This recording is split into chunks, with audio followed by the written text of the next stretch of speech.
Hey guys, Kyle the Death Knight of Anime here, bringing my review for Dragon Ball Super episode 108. And this episode, it was good for Frieza, but I'm trying to really decide if it was good for Gohan or not, because Gohan had a lot of moments in this episode where like, at the end of the day, the episode did good explaining why Gohan was fighting the way he was, but I'm not sure if that really works or not in its favor, but let's like Frieza, like this episode it did good at showcasing a lot of what Frieza's role is going to be moving forward into the Tournament of Power. Like, we pretty much all know Frieza is a snake in the grass, and he's gonna pull some shady ass shit later on.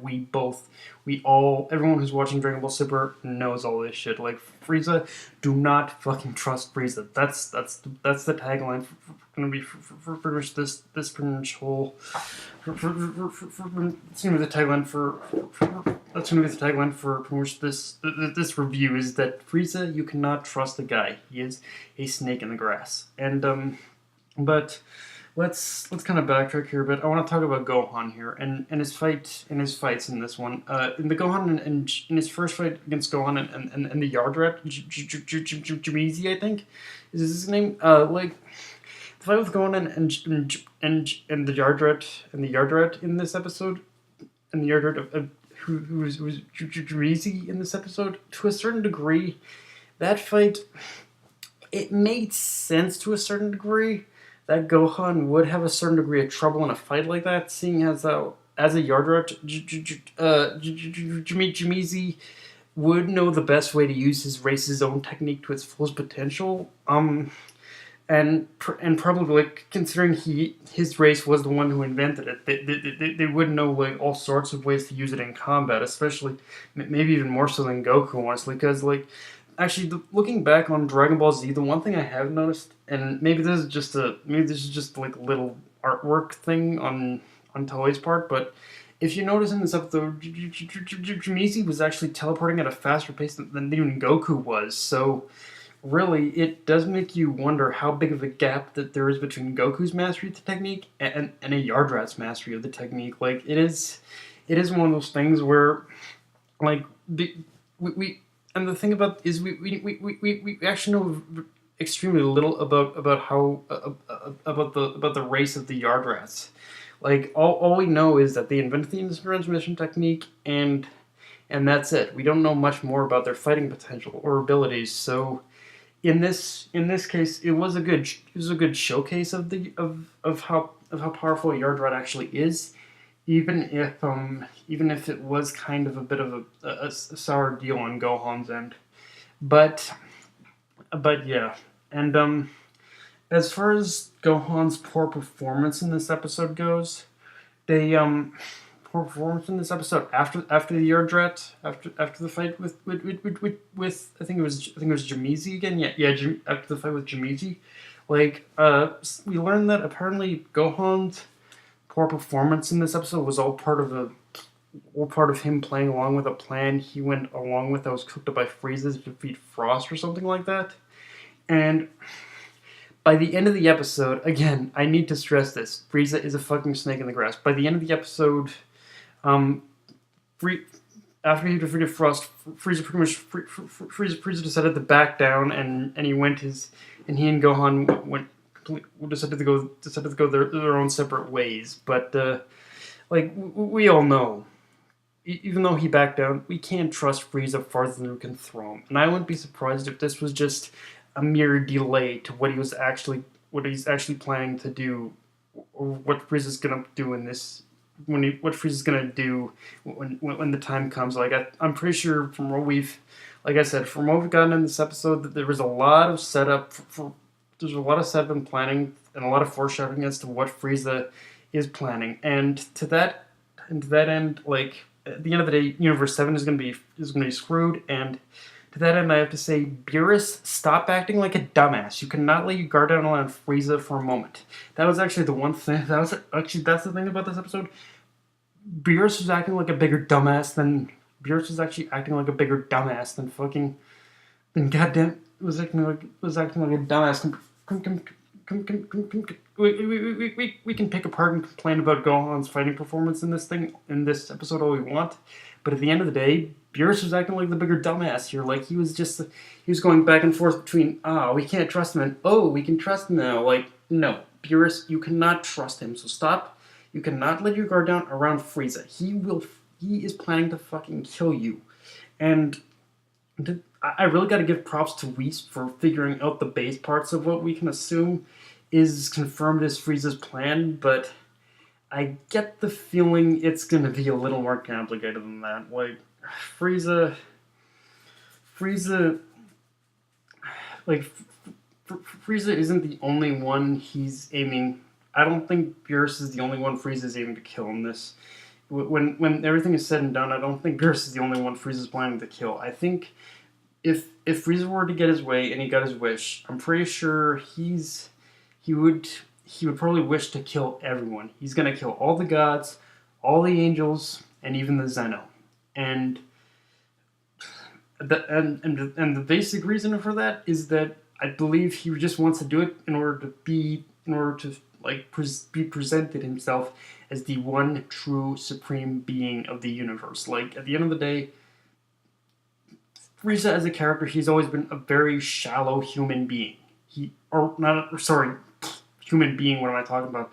He's always been a very shallow being in general. Like he always wants to be perceived, whether or not he's strong or not. At the end of the day, he wants to be perceived as the strongest being in the universe. And I mean, for God's sakes, he was raised as the emperor of the universe because of his father, King Cold.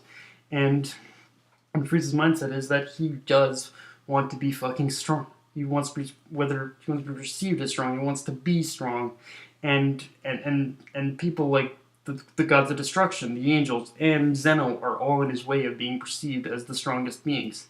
So his mentality is, if I get rid of them, I'll be the strongest in the universe. I'll be the strongest all 12 universes, or who knows? He may even want to literally get rid of all 12 universes, or excluding his, of course. But yeah, Frieza is a psychopath. That is established here. Now, the other thing to talk about was actually a little bit of a conversation, believe it or not, between Frieza and Frost. Now, unfortunately, we'll never know, because actually, sorry, I want to talk about the Zenos here in this. What I want to talk about is actually why no one is that it seems like as far as Frieza's performance in this, and the thing is like Frieza's performance in this tournament, it's making waves. Like it's, if you look at Hela, I think who's the god of Universe 2, she believe it or not, she a god of destruction was actually beginning to get scared of Frieza. So Frieza is definitely making waves in this tournament, and he's gonna be one of the major. I don't like we still have the Goku and we still have the Goku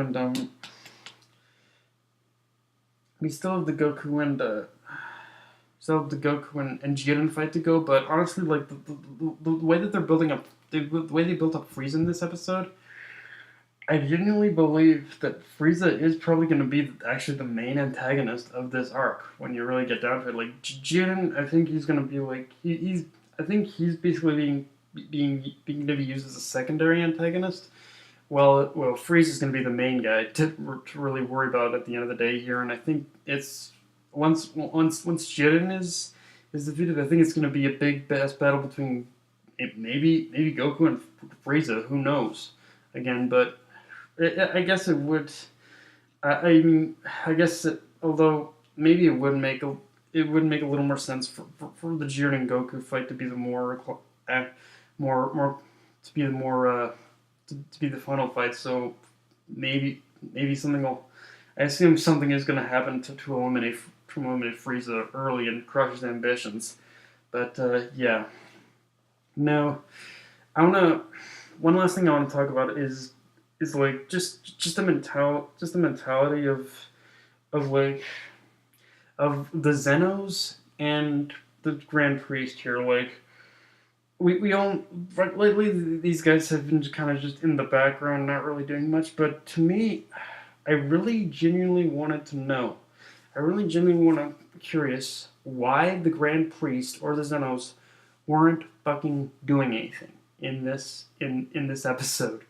I mean, for God's sakes, from from basically what from from what I'm sure the Grand Priest heard Whis Theor give out his little theory about what he plans to do, what Frieza plans to do. So why didn't he take? Why doesn't